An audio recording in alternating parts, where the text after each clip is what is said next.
നീ അധികം നെകളിക്കണ്ട. എപ്പോഴെങ്കിലും നിന്നെ എന്റെ കൈ കിട്ടും. കിട്ടുമ്പോ വിടാതെ പിടിച്ചോണേ. നീ നിയമം പറഞ്ഞ് തോൽപ്പിക്കാന്ന് വിചാരിക്കണ്ട. ഞാൻ ഇനിയും വരും.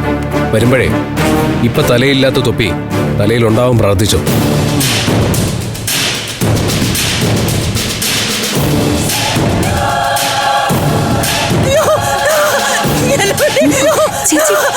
നീ ഒന്നും ചെയ്തില്ലല്ലേ? മോളെ, ഞാൻ നിരപരാധിയാണെന്ന് ഒന്ന് പറ മോളെ. സാറ് ഇവിടെ കള്ളിയാ.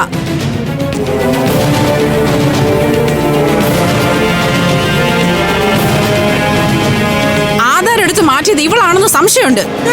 മുമ്പൊരിക്കൽ ഇവൾ അതിന് ശ്രമിച്ചിട്ടുണ്ടെന്ന് എന്നോട് പറഞ്ഞു. കൂടാതെ ഇവള് കുറെ മോഷണങ്ങൾ ഇവിടെ നടത്തിയിട്ടുണ്ട്. സത്യം പറ ചേട്ടത്തി, ചേട്ടത്തിയാണോ ആധാരം എടുത്ത് മാറ്റിയത്? അല്ല മോളെ, ഞാനൊന്നും കണ്ടിട്ടില്ല. എല്ലാരും കൂടി എന്നെ കുരിശ് കേട്ടരുത്. ഞാൻ എടുത്തിട്ടില്ല. എടുത്തോ ഇല്ലയോന്ന് സ്റ്റേഷനിൽ ചെല്ലുമ്പോ പറയിച്ചോളാം. ഇവരെ പിടിച്ച് വണ്ടി കയറ്റ്. വേണ്ട, അയ്യോ വേണ്ട. ഒരു മിനിറ്റ്.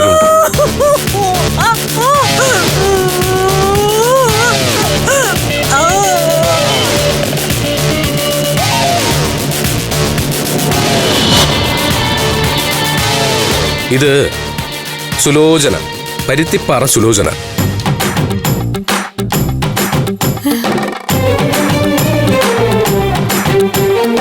ഈ വിഗൊക്കെ വെച്ചപ്പോഴേ പെട്ടെന്ന് ആളെ അങ്ങോട്ടും മനസ്സിലായില്ല. പിന്നല്ലാതെ ഒന്നും കൂടെ നീ കീർത്തു. വാ.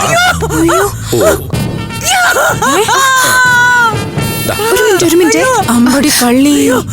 ഇത് സിസ്ലി ഡിസൂസ അല്ലേ? ഡിസൂസയോ? ഇത് പരുത്തിപ്പാറ 10ാം മൈലില് പണിക്കര് കൂടി സുലോചനയാ. ഇവര് പണ്ടെന്റെ സ്റ്റാഫായിരുന്നു. അല്ല, ഇത് സിസിലി ചേച്ചിയാ. ഇവർക്ക് അങ്ങനെ പല പേരും ഉണ്ടാവും. എന്റെ ഷോപ്പില് മാസാവസാനത്തെ കളക്ഷൻ മുഴുവൻ അടിച്ചു മാറ്റിക്കൊണ്ട് മുങ്ങിയതാ ഇവര്. ഞാൻ അന്ന് മുതൽ ഇവരെ അന്വേഷിച്ച് നടപ്പാ. സാർ ഇതിനെ കൊണ്ടുപോക്കോ. ഞാനും കൂടെ ഒരു പരാതി എഴുതി തരാം. പിടിച്ചു കയറ്റ്.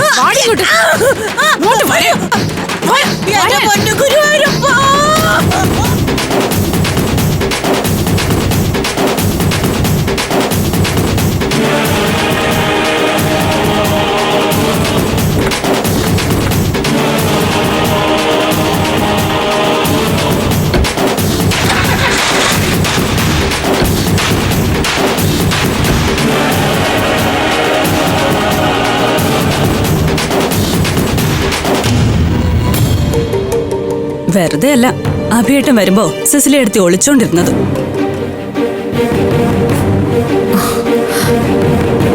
നന്ദിയുണ്ട്, ഒരുപാട് നന്ദിയുണ്ട്. എന്തിന്? ഇങ്ങനെയുള്ള കള്ളക്കൂട്ടങ്ങളെ ചെല്ലും ചെലവും കൊടുത്ത് ഇവിടെ സംരക്ഷിക്കുന്നതിനോ? അതിനാണോ നന്ദി?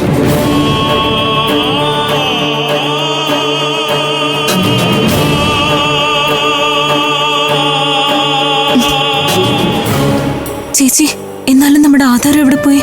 ആര് കൊണ്ടുപോയി? സത്യമായിട്ടും എനിക്കറിയില്ല മോളെ. 2 ദിവസം മുമ്പും അത് അവിടെ ഇരിക്കുന്നത് ഞാൻ കണ്ടതാ. ഇനിയിപ്പോ അവര് പറഞ്ഞ പോലെ സിസിലി ചേച്ചി എങ്ങാനും. എന്തായാലും അതവിടെ ഇല്ലാതെ പോയത് ഭാഗ്യമായില്ലേ. ഉണ്ടായിരുന്നെങ്കിൽ പോലീസുകാർ അതും കൊണ്ടുപോയേനെ. പിന്നെ അത് വാങ്ങാൻ സ്റ്റേഷനിൽ കയറി ഇറങ്ങി മടുത്തേനെ.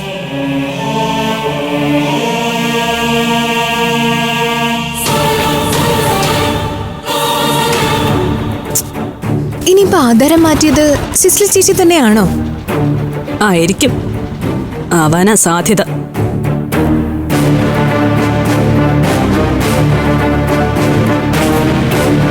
ഫ്ലവേഴ്സ് സ്മാർട്ട് ഷോ ശനി ഞായർ ദിവസങ്ങളിൽ രാത്രി 9:30 ഫ്ലവേഴ്സിൽ.